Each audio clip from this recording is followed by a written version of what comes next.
Hello and good evening to you. And apologies to those of you who have said that this is far too late, given you're in South Africa, Chantel Boyson. Um, I do apologize, but we have a variety of people from all around the world watching this, so I cannot be in every time zone at the right time, it seems. But we have wonderful viewers from um, France, from America, from Australia, Ireland, and even the UK. So, thank you very much to you all for joining. And I do apologize for the ones that aren't able to watch this. If you want to watch, you can watch at a later date, but it means you can't join in live with this quiz that so many of you love and some of you don't. So there's the variety. First, I will say thank you to Bambi Debonair yet again. This is the gin that she kindly sent me, which I have been sampling. It's very nice. Thank you very much to Bambi Debonair for sending me a personalized Christmas edition gin with my name on it and her name on it. And yes, it's very pleasant. The only problem with it is the bottle was very, very hard to open. So I had to pry it open with a screwdriver, which took me quite some considerable time. And thankfully, I didn't chop off my hand or something. But whoever designed the bottle stopper had clearly welded it in. So that was quite a task. So gave me some exercise for the day. Rather reminds me of a lady I used to know called Lady Joan Oliphant Fraser. She wrote a book called The Champagne Diet. She wrote several, in fact. She lived on a diet of champagne. She was quite crackers. I don't know if she's still alive, probably not. But she used to work out with 2 magnums of champagne, swaying around with probably whilst consuming the contents. She was known to do these workouts at Claridge's Hotel, amongst other places. She was quite bonkers, but at least she enjoyed herself. So cheers to the Lady Joan Oliphant Fraser. If you're still alive, very good. I don't know what happened to you. I haven't seen you in years. But I would imagine she's probably drinking champagne somewhere if she is. So there's someone who is predictable in their behavior just as much as I'm predictable in drinking gin. Paulie says the bottle must have been sealed for freshness. Heidi says, so glad you could open it. Well, it was a challenge, I will say. It's a standard gin bottle. I know I know a lot about bottling from when I used to be involved in the alcohol industry, and most brands use the same bottles because there's only a certain number of types of bottles. So I know the bottle, but the stopper, well, it was certainly a little bit sealed for trying to prevent me to get in, I reckon. Well, as I said in my introduction and on Twitter and elsewhere, we'll primarily talk about the actual Pyrrhic victory of Prince Harry. This is not really a victory, in my view, but we'll come to that in a moment. But first, since I haven't done one in a while, I thought I'd recommend you a book that has relevance to the context. It's a book called The Wicked Wit of the Royal Family, compiled by Karen Dolby. I've no idea where it came from. I just came across it on my bookshelf and I was having a look through it in the context of this scenario. It was written by Karen Dolby and is published by Michael O'Mara Books. It was published first in 2019. I'm sure you can probably buy it on the Amazon, the eBay, your local bookstore. Please go to support your local independent bookstore. Bookstores in this country are sadly dying out. One in Broadstairs has closed down recently. It was a second-hand bookshop, and the owner, I believe, retired. But one day it was there, and the next it was gone. And if you don't support these shops, we will lose them. So I would urge you to support your local bookshop. Independent bookshops deserve to be supported. So please do go to your local bookstore if you wish to buy things this Christmas. So this book, it basically has little snippets about the royal family and curiosities such as Prince William, on greeting his bride-to-be at the altar in Westminster Abbey in front of 1,900 people, said, "So, just your average family wedding then." Prince Charles, on unveiling a sculpture of Prince Philip, "I now complete the process of helping my father to expose himself." Prince Harry, on his brother's education, "We've had a good education, doesn't show, but we have. In his case, it most certainly doesn't show. He is a complete fool." But, little things such as the Queen Mother and the Queen used to exchange humorous verses, witty ditties they would send back and forth to amuse each other, especially when they were off duty. So here's one that was composed before the Queen sailed from Balmoral to Castlemaine, her mother's home in Caithness. She said to thank her mother for dinner, "A meal of such splendour, repast of such zest. It will take us to Sunday just to digest." There we go. So this is a book that you may or may not enjoy reading, because many of you probably don't like the royal family, which I have conversations regularly with people who really don't like the royal family. But there are good people amongst them, and there are pretty awful people amongst them. So we will come to the matter of the awful person amongst them now, Prince Harry. Now, today, Prince Harry was awarded £140,600, which actually the judge said was actually a small amount. And considering that the way this has been reported as a huge victory by the BBC, it's been totally ignored, of course, by the Daily Mail, and the Mirror have got a totally different take on it, which I'll come to, naturally, because they're not going to say we lost, they're going to say we partially lost. But I shall read you first what Mr. Justice Fancourt, who presided over this, had to say about Prince Harry, which does not make him sound like a winner.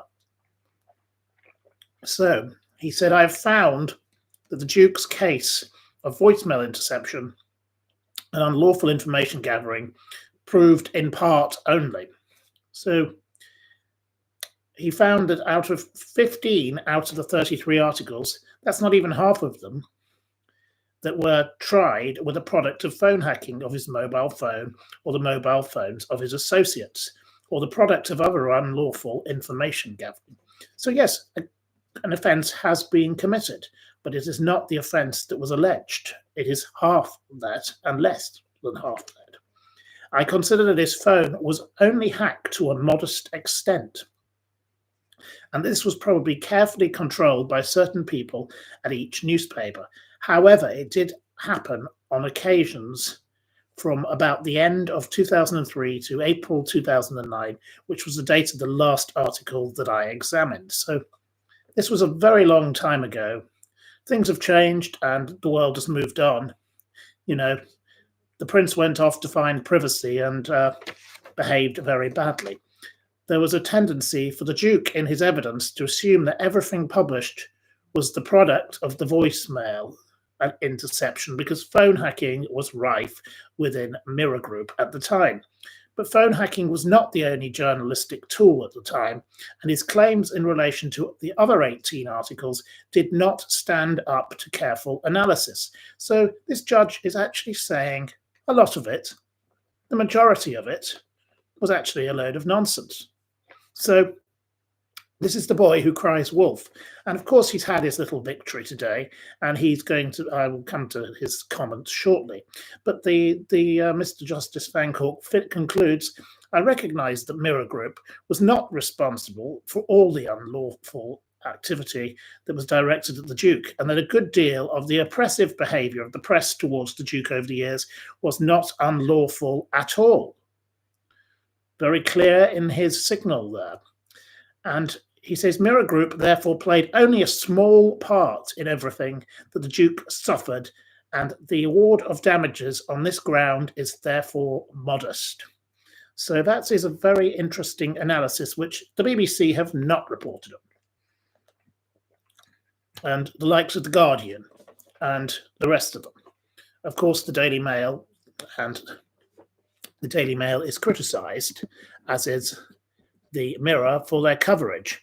And my friend John Simpson observed on Twitter, and it's been viewed over 337,000 times by the time I looked at it, which was about an hour ago. In Prince Harry's High Court victory against the Mirror, the judge found there was no doubt that Piers Morgan, as editor, knew Harry's phone was tapped. Piers, of course, says he didn't. Mr. Justice Fancourt also says that two Mirror executives, Richard Wallace, now head of TV at Rupert Murdoch's News UK, and Gary Jones, now editor of the Daily Express, knew about the tapping. The Times, Murdoch owned, the Sun, ditto, and the Express haven't mentioned this aspect on their websites. Next month, Harry will bring a hacking case against the Sun and another against the Daily Mail. The Sun and the Mail have forgotten to mention that too. So there's a contrasting point from John Simpson, who is a sensible man, and he is not trying to stir the pot, or he is just making an observation, but as Mr. Justice Fancourt also did. But Prince Harry has also been called out by Piers Morgan, and Piers Morgan has observed that the scale of this victory is farcical. He is very critical of it, and he came out on his doorstep and basically said that he wasn't aware of phone hacking ever taking place.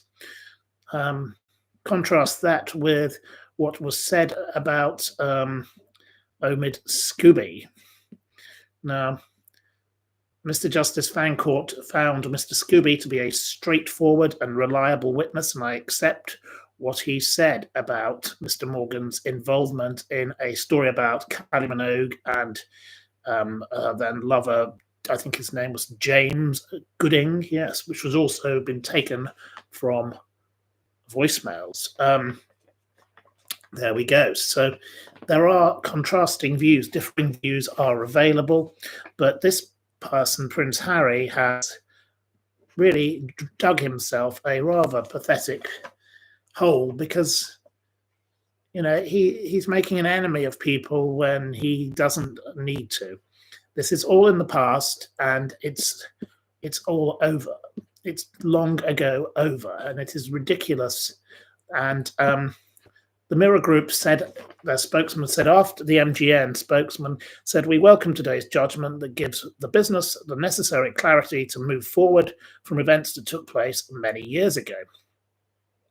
Where historical wrongdoing took place, we apologise unreservedly, have taken full responsibility and paid appropriate compensation." Now, it's likely he's going to go after more things, and he'll want more than just his money. He'll want a full apology. So this is something that is far from over, and it just continues to embarrass the royal family. This Prince Harry has come out and said all that he's got to say, which has numbered comments such as, let me find it here on my... he said it was vindicating and affirming and a great day for truth as well as accountability. Well, this is a person who wanted to go to California to lead a private life.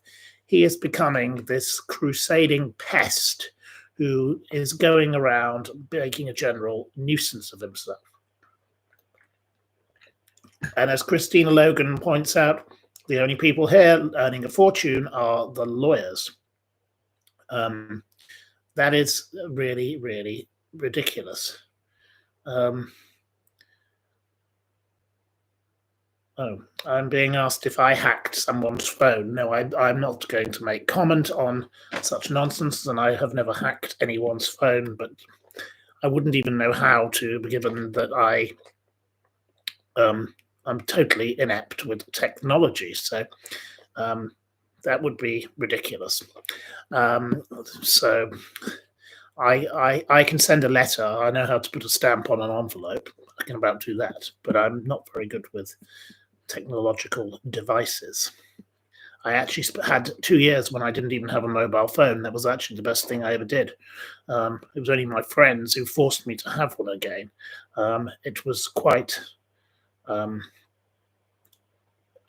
pleasant experience to be able to go to meet people and find that they would turn up on time because they knew they couldn't contact you to say, "I'm sorry, I'm running late," which inevitably many people do, but they do so because they can get away with it because the technology can be used as a form of sending an excuse. But if you don't have that ability to send that excuse because the other person doesn't have the device to receive it, you tend to turn up on time, which I found rather preferable. Bernadette admits she hacked her husband's phone. Well, I hope you didn't find anything, Bernadette, that was displeasing. That's all I shall say.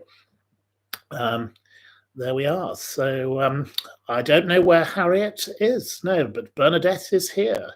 There we go. And I don't know where various people are, but there we are. But Harry is an angry little boy in a man's body, says Maria. That is generally an observation that is still being shared. But today the BBC tried to spin the narrative that now the public may start to side with him. But on the World at One, or the 5 o'clock edition, actually, of the Radio 4 news, there was somebody discussing how, he won't actually change the narrative unless he wins the other two cases, and he also succeeds in his complaint against the police for removing his the Home Office for removing his security. But the matter of his personal security is rather ridiculous also. He now wants to pursue the Mirror. He wants the Metropolitan Police to go after the Mirror. He has made it very clear that he thinks that the Mirror should be pursued for charges, and the Met Police should do their duty for the British public. He said he wants charges against the publisher. Now, he has called upon the Met Police to do this, but the Metropolitan Police say there is no ongoing investigation. Well, the Metropolitan Police are meant to be dealing with an ongoing investigation that I am involved in, where I was the victim of something, and my chances of getting anything done are little to nothing because they don't even correspond. It'd be interesting to see how quickly he gets any kind of response, given who he is and who he's upset in this country. It is very hard to deal with the Metropolitan Police. I don't blame all officers because they are under-resourced. There were 132 police stations in London in 2010, and in 2023, I believe there are 32. That's a cut of 100 police stations. That was caused by Theresa May as Home Secretary. So if Prince Harry wants to blame anyone for that, then he should look to no one other than Theresa May. Mrs. May was a terrible Home Secretary, and it's no wonder we don't have the bobbies on the beat that people so love in this country. But the officers I have dealt with, some of them have been good and some of them haven't, but the Metropolitan Police is hardly going to be interested, if they can avoid it, in going back on incidents between 2003 and 2009 that were so long ago. And quite frankly, this crybaby should go back to his little mansion in Montecito and hang out with his mendacious, meddling, minx menace of a wife. Messed up Meghan and her drip husband are boring the public to tears. I think we've had enough, and enough means enough. I truly think that this is a story that really has got out of hand, and he is bringing shame on the memory of his late grandmother. He's dragging up things that shouldn't be dragged up, and he's upsetting other members of his family and the staff of the royal household and his former friends, because he doesn't see any of these people supposedly anymore. He doesn't trust people. He's a very, very devious person, and I think Piers Morgan was quite right to point out, no one ever asked Piers Morgan to go before this court, and Piers Morgan hasn't had a chance to speak about it, apart from in his public statement. Now, I'm not always in agreement with Piers Morgan, but on the matter of Harry and Meghan, I do entirely agree. So I don't know what all your thoughts are, but please leave your thoughts. And the matter of the crybaby, yes, he is a crybaby, Sarah Kay, yes. Yes, we want him to bog off, put him on the Bibby Stockholm and send it out to sea. King Charles isn't a young man. He doesn't need all of this from his son, says Paulie. Yes, I think most of you are in agreement that this is actually not a victory, and it is being reported rather ludicrously. It is not a huge victory when only 15 out of the 33 sample articles were proven to be the product of what he alleged. So he and David Sherborne could have been a little more careful in what articles they chose to put before this court. But yes, he should never have been subjected to such activity, nor should anyone else, especially the family of Millie Dowler, for example, the child who was tragically murdered. And, people like those situations, I think, are far worse. But I do think that enough is enough, and it is time in 2024 to put a stop to this Prince Harry. But of course, he will never, ever give up. He is a nuisance, and he's a noxious nuisance, and he's a nest of vipers.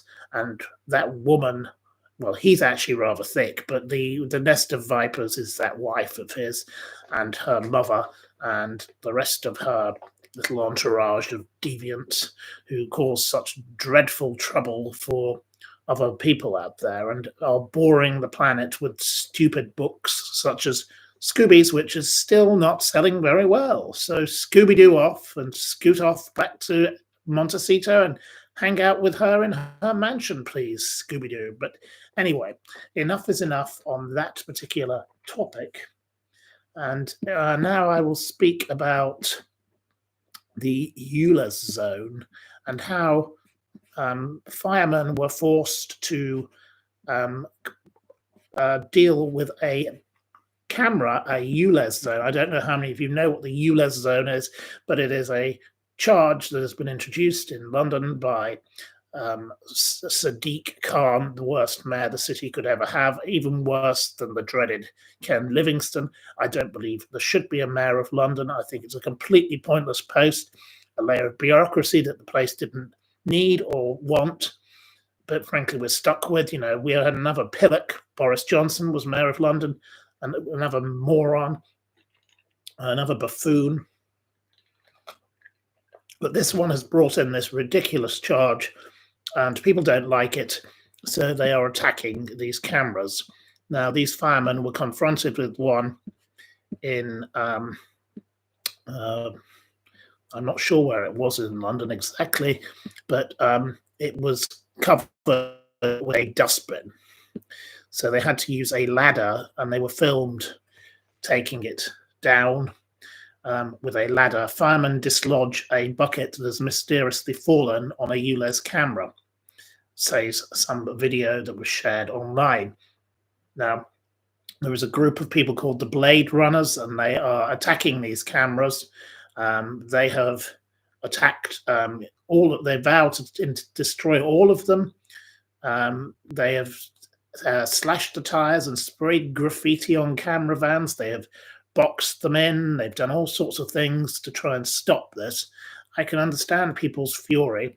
I know someone who has a Volvo car, and they now call it the most expensive paperweight on the planet because they never moved their car off their driveway, because if they did, they'd have to pay the £12.50 every time they moved.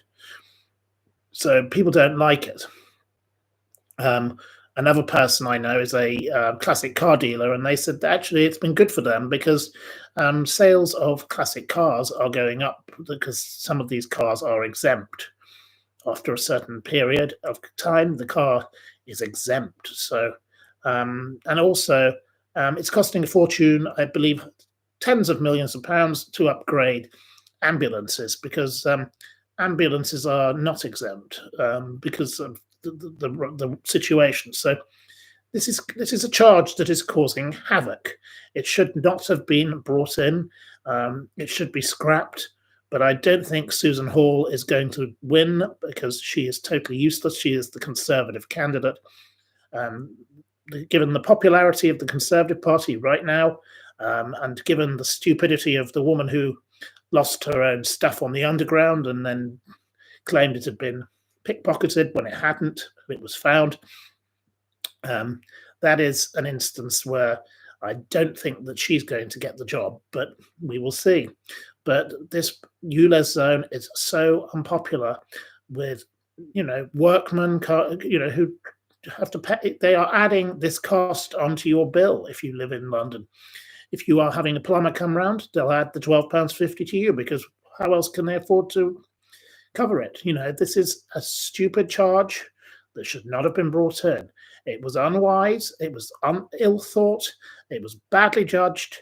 Shame on you, Sadiq Khan. You should be on the Bibi Stockholm. You should be told to bog off. He's an absolute disgrace, Sadiq Khan. I do not like him. Not someone I approve of. There's my rant for the day. So there we go. Sadiq Khan should be binned. Yes, the dustbin should be thrown over his head. And in fact, the person who stood against Boris in Uxbridge, Lord Buckethead, who became Binface because he got sued over his name. Lord Buckethead has a wonderful Christmas tune. I don't know if it's still out there. I did try to support Lord Buckethead when he was campaigning because I thought he was very amusing with the things he came out with. He's still going as Binface or Buckethead or something. I can't remember which name he's using now, but he was very, very amusing a few years back with his Christmas song, wishing peace for humanity and all sorts of things. We could do with more people like Lord Buckethead Binface than Sadiq Khan. I'd say, let's bin Sadiq. Let's chuck him in the bin where he belongs. He needs to be told to bog off. No more for him. So, the next topic I shall turn to is in Knightsbridge, a 109 square foot studio flat opposite Harrods has come up for sale. This is not even anything other than a broom cupboard. It is £275,000. It certainly doesn't have what a very amusing estate agent back in the 60s and 70s who was called Roy Brooks.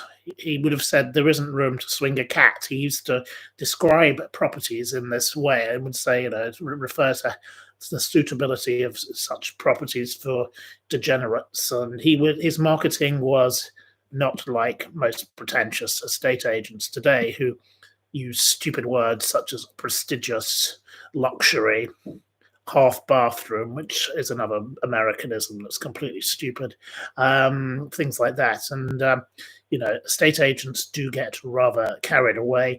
I do think they should be regulated, but that is not the point. But in this matter, this building, Prince's Court opposite Harrods, which is a known building full of, ladies and gentlemen of a certain kind of profession, the oldest profession, there are ones that are for men and there are ones that are for women. The gigolos as much as there are the brass, as some people would call them. And Princess Court is a notorious building. It is full of dreadful, stupid apartments of this type. I remember writing about one there. I wrote about one near there back in 2017. 2015, sorry, which was near there, and it was for sale for 1.195 million for a studio flat. Not in that building, but in the same article I referenced in 1988, a 5 foot by 6 foot 11 5 foot 6 by 11 foot broom cupboard sold for £36,500. That was in 1988. That was a huge sum of money back then. And in 2012, a similar sized space in Prince's Court was on offer for £89,950. Now someone is trying to sell exactly the same thing for £275,000. This is a broom cupboard. This place is minute. It has a single bed, microwave, and a hob crammed into a tiny room. It's the same size space, says the Daily Mail, as a janitor's cupboard. It's got no room to walk around in. The table has to fold down. They have put up a mirror to try and make it look bigger. And it does have a shower room, but the shower is basically part of the floor. It's completely ridiculous. And the service charge is £1,000 a year. And it has a lease of 169 years. They want 275,000. They make the most of describing the area, saying quick access to the underground station. Yes, it's right across the road, so you probably get a bit of rattling if it's. It depends on what level it's on. I don't know which level it is on, but it's certainly on a higher level, so maybe it won't rattle. But you would still have to contend with the hookers and the like in the hallway, in the Art Deco building. It is literally the size of a cupboard. This is completely ridiculous. It's absolutely mad that people are paying £275,000 to live in something that is completely appalling just because it's in a good location. This madness has previously been seen in the area there where people are paying in Basil Street, London. This was back in 2017, £450,000 for a room that was a studio that was 23.7 square meters. In one room with a bathroom off the kitchen, £450,000. With a room that's 11 foot by 6 foot. Crazy. Absolutely mad. Whereas in what was it called? Beaufort Gardens, a similar place, a bit bigger, 539 square foot, but basically one room, all again with an open plan sitting, dining, and sleeping area, was 1.65 million. That is completely ludicrous. How big is the garden? Asks Simon Coates. There is no garden with it. This is a complete situation of madness. Nicole says, I'm not going to bother buying it. Well, I wouldn't urge anyone to buy it. It's completely mad. Especially in a building that is full of hookers, and male and female hookers, if you want. The whole area has been decimated by an invasion of a certain type of person, and all the traditional lovely shops there are closing, and instead it's taken over by all sorts of rubbish that is aimed at certain people, and it is completely horrible area, and those kind of flats will attract people who want to service and pleasure those kind of people. So or where the nasty people that control such people would like to put them. So I would urge the Daily Mail and others, instead of bigging up this as some great news story, to realize that this is an absolute farce. It is ludicrous, and it is bonkers, and it is beyond stupid. So there you go. I'm no great fan of that, and there we go. Yes. There are, Sloane Avenue in that area is known as having more of the hookers and rent boys than any other street in central London. It's not surprisingly Soho. You know, the one building there is known as the 5 floors of whores. And, that's exactly what it is. This place is being ruined by greed and avarice. And these kind of silly stories are ludicrous. So there we go. I think we've covered through that. Any happy news this evening? Asks Doreen. I shared the book of The Wicked Wit of the Royal Family. I think that was quite a happy thing to read into. That's a piece of good news, I would say. Please go and read it. I would say that could be a pleasurable thing to read. I think it's very good that this young boy called Alex Batty has been reunited with his family. He clearly has had an appalling time. I won't go into that because I don't know that much about it. But I do think that this grandmother's relief that she's having a reunion with her grandson, and she is the guardian, is a good thing. So meanwhile, at the Magnet, I believe there is music going on, and there will be all sorts of people having jolly times singing and performing for Graham Burns, who is a great local charity fundraiser. He is doing a musical evening, and I'm sorry I wasn't there, but I've been busy doing some work, but there we go. So I have to say, that is that with all of this. So Prince Harry should put a sock in it, and estate agents should stop talking up ridiculous nonsense like that. So I do think it would be wise in 2024, Prince Harry, PISS off. That's what we want you to do. Thank you. We shall now, if we have someone to help me, I don't know if our friend Bambi does not seem to be here. Not Bambi, I'm sorry, I've got the wrong name there. Harriet. The Harriet is not here, I don't think. I don't know where Harriet is. Maybe she's not available tonight, but I'm sure she's a busy lady. So I don't know if we can have a quiz, unfortunately. I don't think I have an assistant. So unless somebody is able to take notes, I suppose I won't be able. Oh, Lily. Well, Lily can tally. Well done, Lily. Thank you, Lily. Right. I don't know if Lily is ready, but I will begin with Lily. Okay. Lily reigns. So yes, like Lilibet. There we go. Yay, Lily, says Montacute. So, right, we shall do a different one today, a different page of a different book. In the green, so this is question number 1, if Lily is ready. In the Green Cross Code, we are told to stop, look, and what?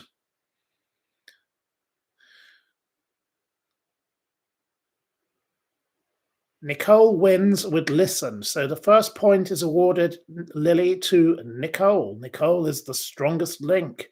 Obviously, up there in Scotland, they stop, look, and listen.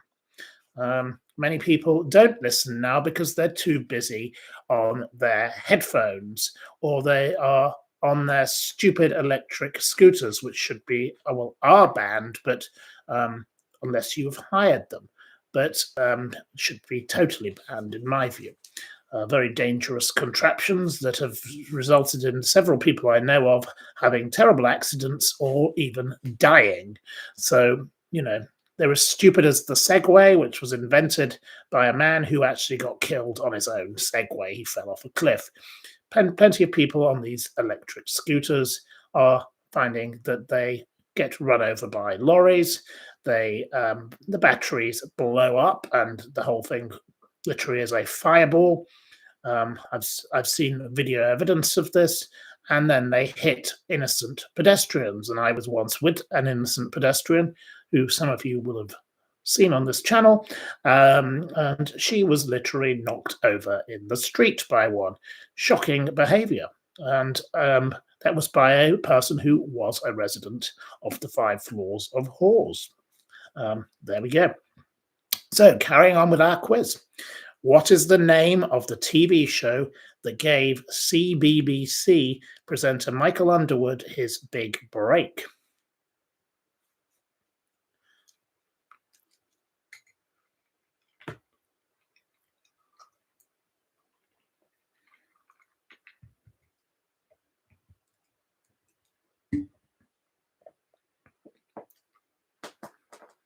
None of you have got it yet. And it was not Newsround. It wasn't Captain Pugwash. It wasn't Blue Peter. It wasn't Crime Watch. It wasn't Doctor at Large. It wasn't Bagpuss. It wasn't Andy Pandy. It seems none of you know. It wasn't the Clangers. It wasn't Anthea Turner's Pampas Grass Show. They're all Googling it now. Well, it seems none of you know the answer, so we shall pass on the question. Nobody gets a point. There is no point awarded for the second question. The answer was whatever you want. You are all clearly the weakest links when it comes to that particular question. So there we go. The answer, as I said, is whatever you want. No one has ever heard of it. I can't say I have myself, so I would be amongst the weakest links, and I would be told goodbye. So what is the common name of the tree on which the coconut grows? What does a coconut grow on? If you can't answer that, you really must be one coconut short of a shy. The winner is Montacute with palm. So Montacute is definitely not one coconut short of a shy. So there we go. Which American singer called her chart-topping album by her nickname J-Lo?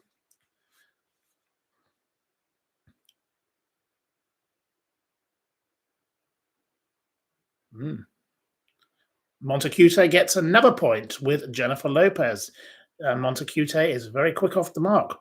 Which British athlete won the men's triple jump at the 2000 Sydney Olympics?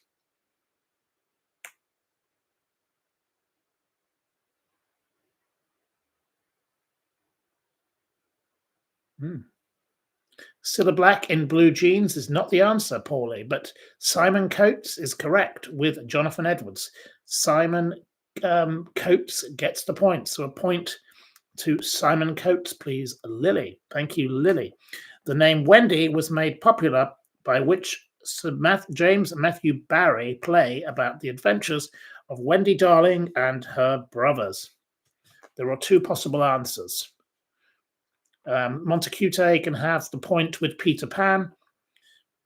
The alternative title was The Boy Who Wouldn't Grow Up.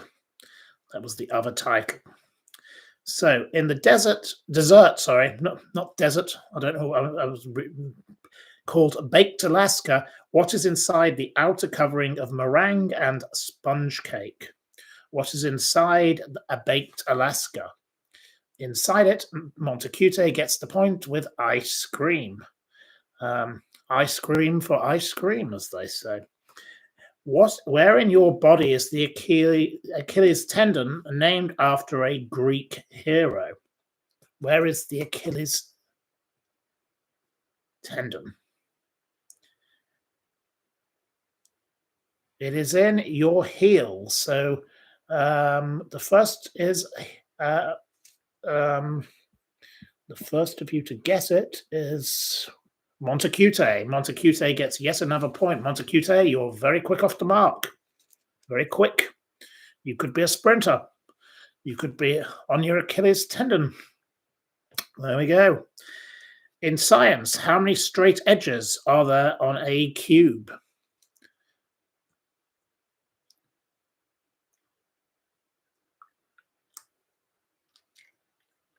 The answer is not 4, 6, or 8. Simon Coates gets the point with 12. Well done to Simon Coates. Moving along. What are members of St. John's Ambulance trained in?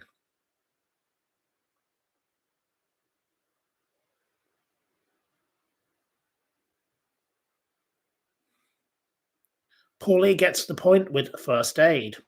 Well done to Paulie. Paulie is the winner of the point. In the comedy double act, who was Stan Laurel's partner?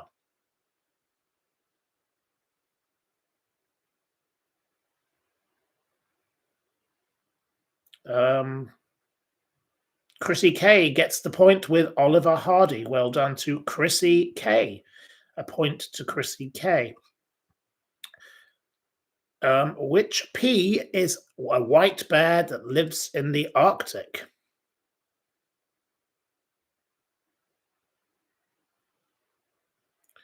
Chrissy K gets the point with Polar. Well done to Chrissy K. Another point to Chrissy K. How many interlocking rings make up the Olympic symbol? Montecute wins the point with 5. Well done to Montecute. The song Tomorrow comes from which musical about a young orphan girl who is looked after by Daddy Warbucks? Chrissy K gets the point again with Annie. Chrissy K just beat Montecute to the point, and Bambi Debonair was a close third. You're all getting that one. You're obviously all into Daddy Warbucks. I remember the song, but I don't think I've ever been to the musical. The book called Harry Potter, A La Coupe Ardente is a French translation of which English title, the fourth in the series?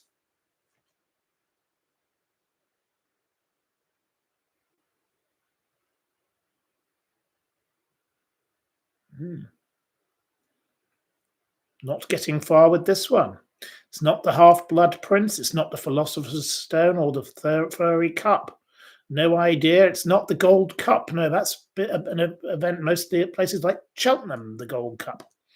Yes, I've been watching the racing at Cheltenham today, and I had a first amongst my winners. So I did have a couple of places also, but yes, I do enjoy a bit of horse racing at Cheltenham. I'm sure many of you do also. Right.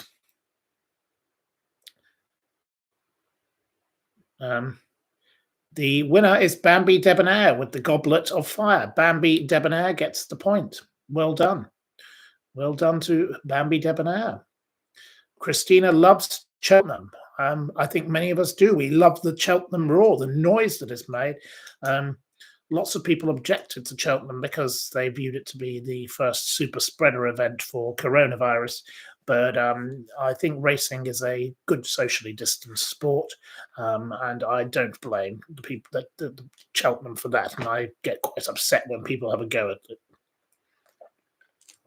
And also the people who claim horse racing is cruel.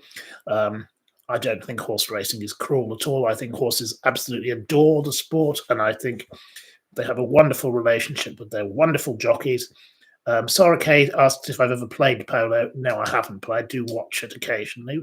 But no, I'm not really a horseman, but I do like watching wonderful horses run at wonderful race courses from Cheltenham to Plumpton to Redcar to Cartmel. You know, the whole array of race courses in England.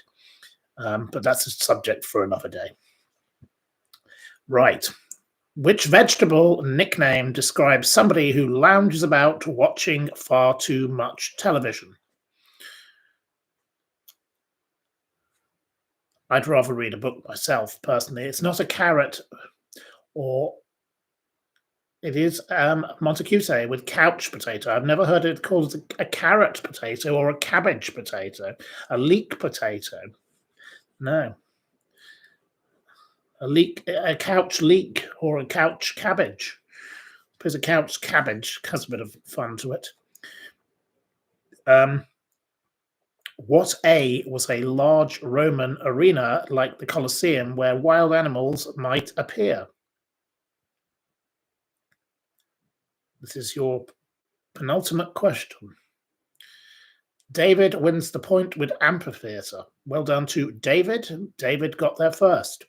And finally, in science, what M are tiny microorganisms too small to be seen with the naked eye?